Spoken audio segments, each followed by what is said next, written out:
23 in Hoods. This is going down the history of Haiti. So we just want to look at Haiti, look at South Africa, and we look at the marches and the things that happen here in America, and we look at people have the right to revolt against what they feel is oppression, and America, left or right, whatever they feel is oppressive to their, and we look at that, it is the speech.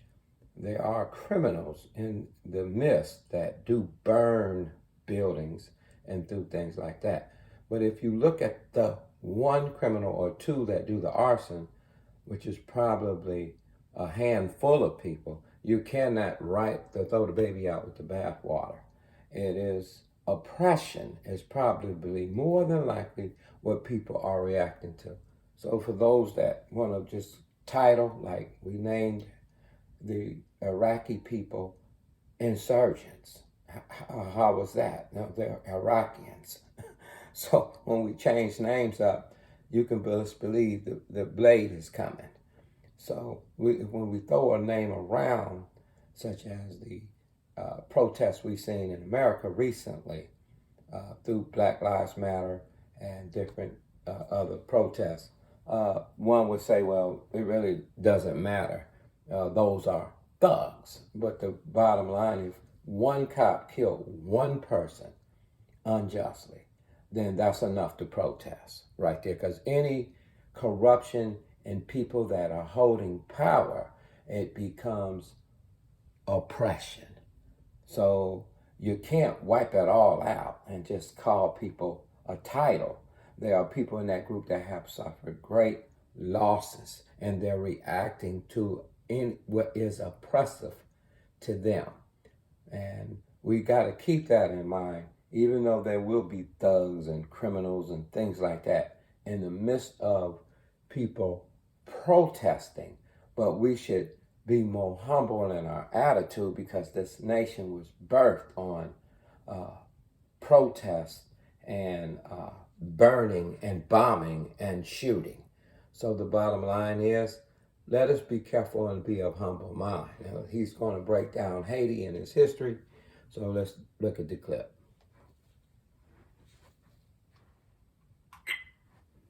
Rights contained an inherent contradiction, a contradiction that flowed from the existence of slavery.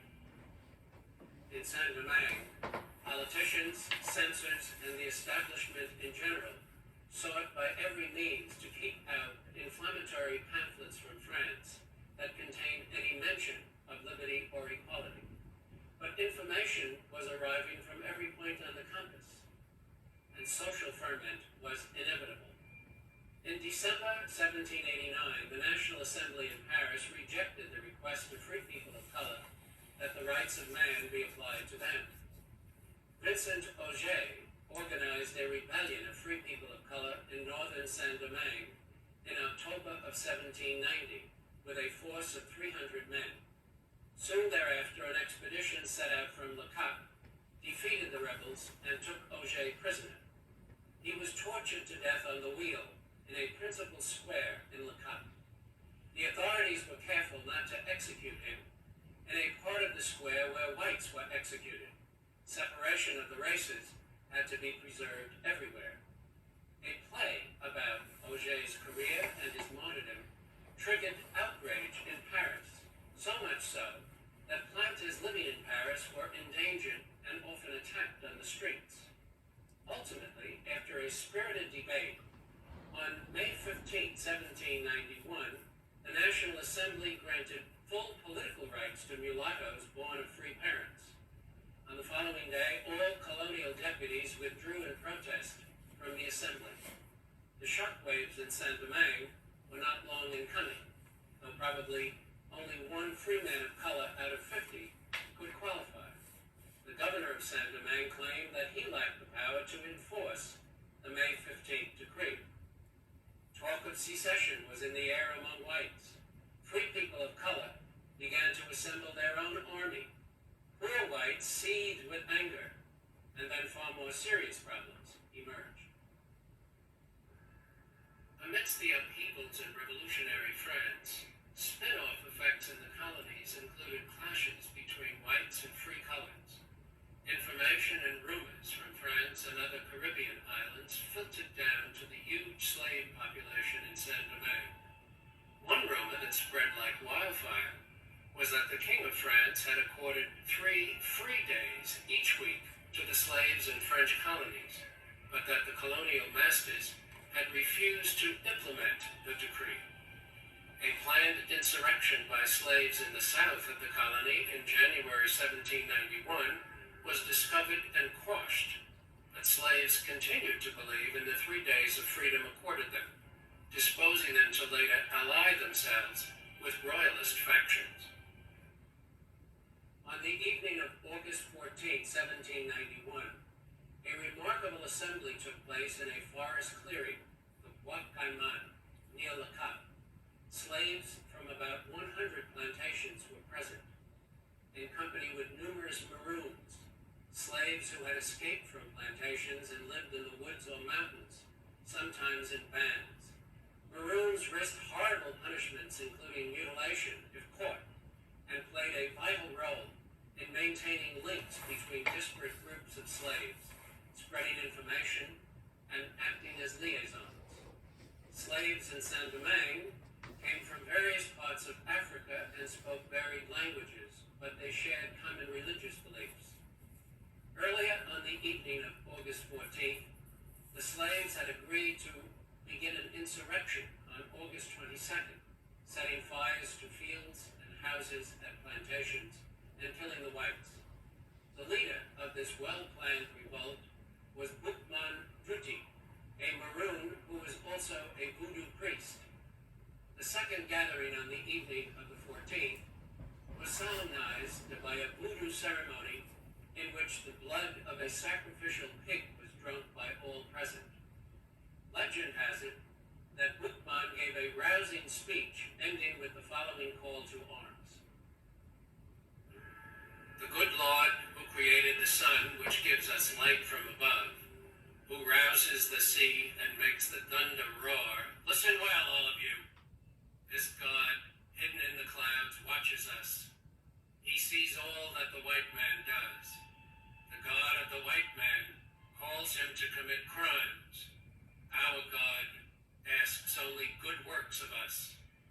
But this God who is so good orders revenge. He will direct our hands. He will aid us. Throw away the image of the God of the whites, who thirsts for our tears, and listen to the voice of liberty, which speaks in the hearts of all of us. So had they went there and represented the real Christianity, and represented the love of God, and helped those people develop their land. Same in Africa, same when they brought the slaves here. If they would have brought them as indentured servants, and maybe like they did the poor whites, and they worked their way and gave them the proper pay, gave them their land that they worked for, then things might have been different.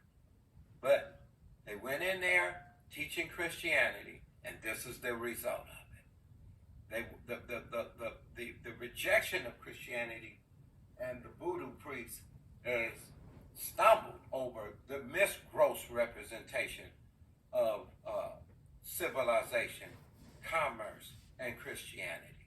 And this stumbling block has been till this day. If my witness in the hood of 40 years, I've heard the same thing. The preacher wants our money. Or you hear they're walking in falsehood. There's something missing there. Simply put, they don't trust the church. There's dealing with things because of the history, the reproach. And if we don't demonstrate the same care for one another, we repeat the cycle. People prospered off of them. The voodoo priests rejected Christianity like when the Britons went into Iran and took 80% of the oil and left them 20%. They had the chance to present Christianity to them, but they didn't. So we wonder why people are hostile towards the gospel, why people would rather blow their brains and be in these streets and not come to your church. It is because of the past history and our present representation of the gospel of Lord Jesus Christ when it comes down to dealing with our money and resources. Do we share? These people decided not to, and this is the result they got. A week later, the attacks began. Cane fields were burned to ashes, plantation buildings looted, machinery destroyed, and many owners slain. Within a month, over 200 sugar plantations were burned and some 1,200 coffee plantations destroyed. Only 2 left. When they got done burning, only 2 were left. So much for the cake that was being prospered off of free labor, that the people ate in their comfort. Christian homes. Many slave owners feared that Lacat would be torched.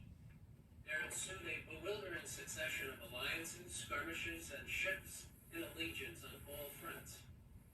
For a time, free people of color and free blacks joined whites to fend off the rebels. Bookman was killed in battle in November, and his head was displayed in public. Leadership of the insurgent slaves gradually passed to a former slave, now a free black, named Toussaint Breda, a coachman on the Breda plantation in the north. Toussaint skillfully organized a network of agents and couriers, displaying a genius for political maneuvering and military strategy. His resourcefulness would be severely tested once the fallout from radical developments in France hit Saint-Domingue. France's declaration of war against Austria in the spring of 1792 sparked a series of unprecedented crises: an attack on the royal palace in Paris in August, a republic declared in the following month, the king tried, found guilty, and guillotined. As civil war erupted in France, the radical leadership declared war on other states, including England, Spain, and the Netherlands. Full political rights for free people of color in the colonies was proclaimed. This resulted in chaos in Saint-Domingue, further complicated by invasions by both Spanish and English forces. The white colonists looked to England for protection. Most of the rebel slaves under Toussaint were fighting for Spain, which offered them protection.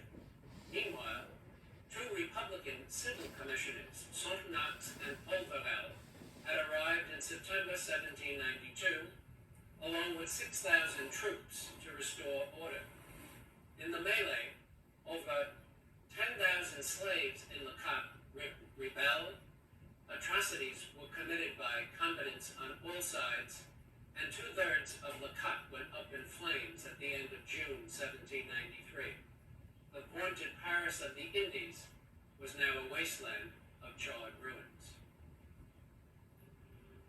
Sonthonax offered freedom for slaves willing to fight against Spain or anyone else under the French Republican flag. In August 1793, Toussaint raised the stakes with a proclamation demanding immediate unconditional freedom and equality for all. At this point, Toussaint took the name L'Ouverture, the opening, with its connotation of a new beginning. On August 29, 1793, Sonthonax announced the abolition of slavery in the North. The other Republican commissioner, Polverel, soon thereafter proclaimed abolition in the South and the West. In February 1794, the legislature in Paris issued an emancipation proclamation, ending slavery in French colonies. In May 1794, Toussaint and his troops left Spanish service, began to fight for the French Republic, and successfully drove the Spanish from the territory. It is hardly surprising that the news of abolition in Saint-Domingue, thanks to the daring and fighting ability of former slaves, spread widely across the Caribbean and beyond, and doubtless planted some ideas and some hope in many slave communities. Spanish authorities in Louisiana, notably the Governor General Baron de Carondelet,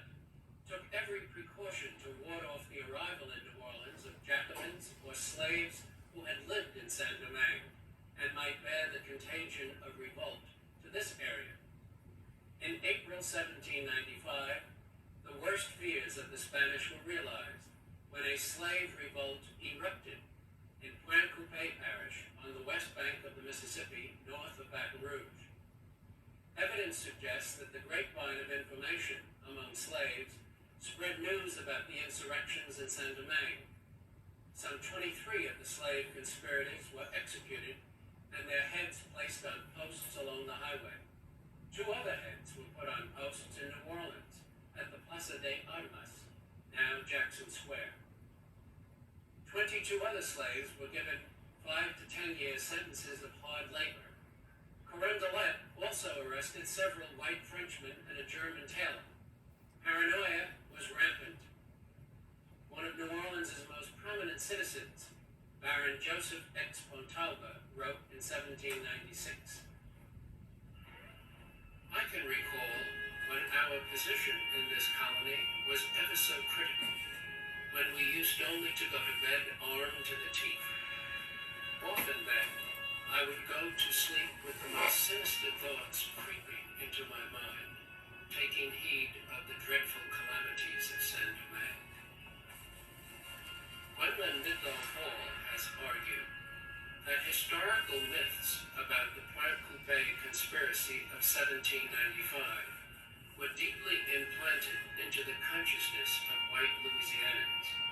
They became the cornerstone of ideology justifying racist violence and oppression of Afro-Louisianans and of whites who opposed slavery and racism. To return to Saint-Domingue, in May 1797, Sonthonax named Toussaint as commander-in-chief of the French Republican Army in the colony. When Sonthonax was chosen to be one of the representatives of the colony in Paris, Toussaint became the most powerful figure in Saint-Domingue, especially after securing the withdrawal of all British troops from the territory in 1798. Seeking to rebuild the damaged economy and to restore the export crops to their earlier dominance, he appointed whites to positions of influence in his government. Toussaint had cordial political and economic ties with the United States during the administration of President Adams, yet he also gave every indication of enjoying his autocratic position to the hilt.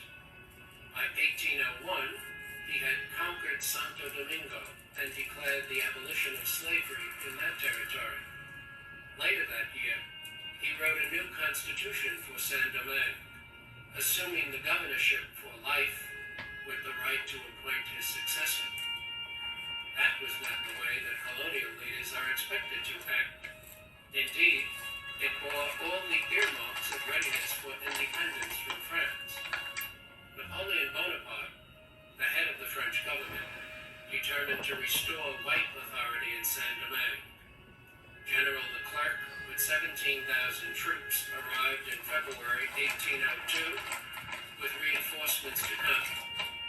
Initial skirmishes against Toussaint and other black generals produced a standoff and concluded with the willingness of black leaders to cooperate with France upon assurance of keeping their military ranks.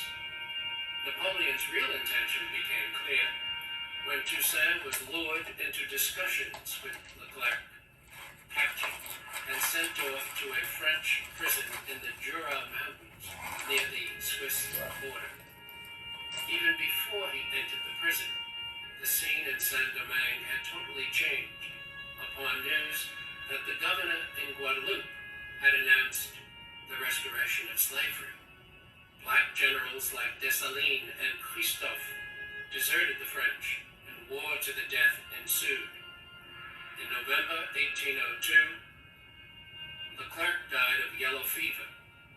By then, out of 34,000 French soldiers, 24,000 were dead, 8,000 in hospitals, and only 2,000 wasted men remained.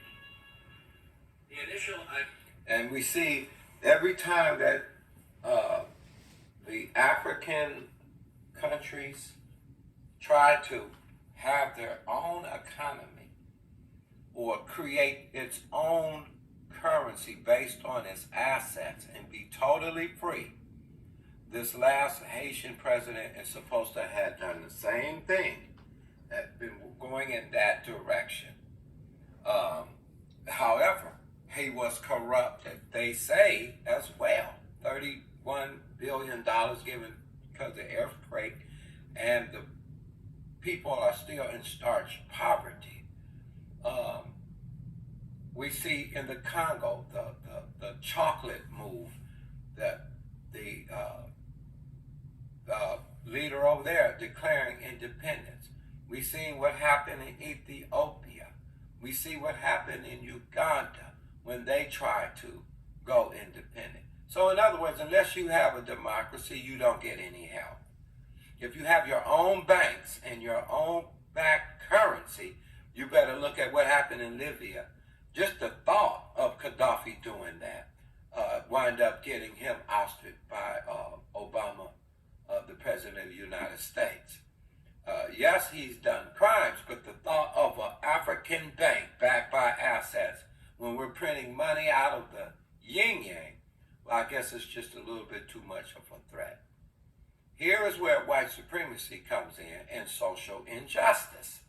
It is in the affairs of governing. And we can make it right, but you can't make the center right. So you have to appeal to the churches to get rid of respect to persons and elitism and show trickle-down economics from Deuteronomy 14:15, Deuteronomy 26, and Malachi 3:10 and 11. In other words, we help each other. We're not trying to build an empire or capitalize off of the weak, poor sinners. Show clearly the same love and the love that we have for one another to show other nations how God's government would be ran. Nothing missing, nothing broke. Leviticus 25, you have your land, you have your house, you can trade, everything's done fairly. Fairly, justice for all. We don't like that word, we call it liberal, call it socialism, communism, Marxism. It's just a crazy thing to cover up oppression and not confess the sins of a nation and not look at them. Here had been for Leclerc to establish order in Saint-Domingue, including the arrest of the black leadership band. Then he could proceed to the French colony of Louisiana, where a strong military position might be installed. The drain of men and resources in Saint-Domingue had scuttled those plans. Meanwhile, war between France and England had resumed, and Napoleon knew that the English had shark eyes trained on New Orleans. The dominance of English sea power, the loss of a naval base at Le Cap, the absence of a strong army to defend Louisiana, all persuaded him to sell the territory to the United States rather than have it seized by England. President Jefferson was wary of a strong French military presence in the Caribbean or in Louisiana, but he also loathed the prospect of an independent black republic. After Haiti won its independence, Jefferson arranged for an embargo against the new state. His contemporary and rival, Alexander Hamilton, fully appreciated the close link between the revolution in Saint-Domingue and the purchase of Louisiana. To the deadly climate of Saint Domingo, and to the courage and obstinate resistance made by its black inhabitants, are we indebted for the obstacles which delayed the continued French colonization of Louisiana, till the auspicious moment when a rupture between England and France gave a new turn to the projects of the latter, and destroyed at once all her schemes as to this favorite object of her ambition. The sin of ambition was the sin in the garden. The sin of ambition is to deviate from what is fair and what is just. Also, Micah 2:1-2 talks about schemes, plotting and planning and taking people's land. That is a scheme that brings destruction every time before the presence of the Lord. God's justice must go out. Let's add the verdict of Henry Adams, the grandson of John Adams, at the end of the 19th century. story of Toussaint Louverture has been told almost as often as that of Napoleon, but not in connection with the history of the United States, although he exercised on their history an influence as decisive as that of any European ruler.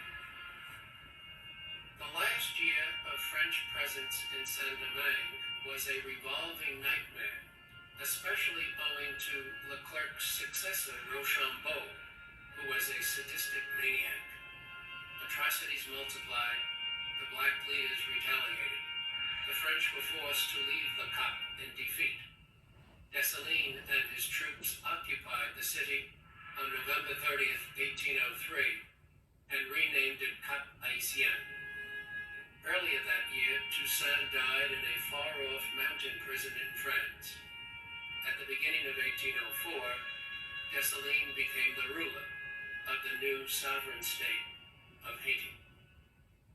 The ongoing war in Europe eventually led to the French invasion of Spain in 1808, multiple atrocities, guerrilla warfare by Spanish partisans, and heavy French losses. In an attempt to describe the horrors of the Spanish theater of war, contemporaries refer to it as Haiti in Europe. Once French troops poured into Spain, leaders in Spanish colonies expelled anyone connected to France. This directly affected thousands of French colonists and free people of color from Haiti who had settled in Cuba with their slaves. Forced to depart Cuba, most of them migrated to New Orleans, practically doubling the city's population. The mayor of New Orleans in 1810 supplied the following statistics on the newly arrived. Whites, 2,731. Free people of color, 3,102. Slaves, 3,226. Many of the free people of color settled here in the Tremé section of New Orleans, where the city's African American Museum of Art, Culture, and History is located. New Orleans today, as we saw what happened when the water had flooded the city, crime, they were redlined into ghettos. We can do something about it. Jeremiah 23 in hoods. So just keep in mind what's going on in Haiti. Pray for Haiti. Pray for South Africa. Pray for the inner cities like New Orleans. The Louisiana Purchase was connected directly to Haiti. So if the Haitians are oppressed and revolting, then cities like New Orleans, where if you're a felon, you can't find a job, you're flooded with dope, the temptation to break the law, and that's how the South was rebuilt through blacks, was making laws.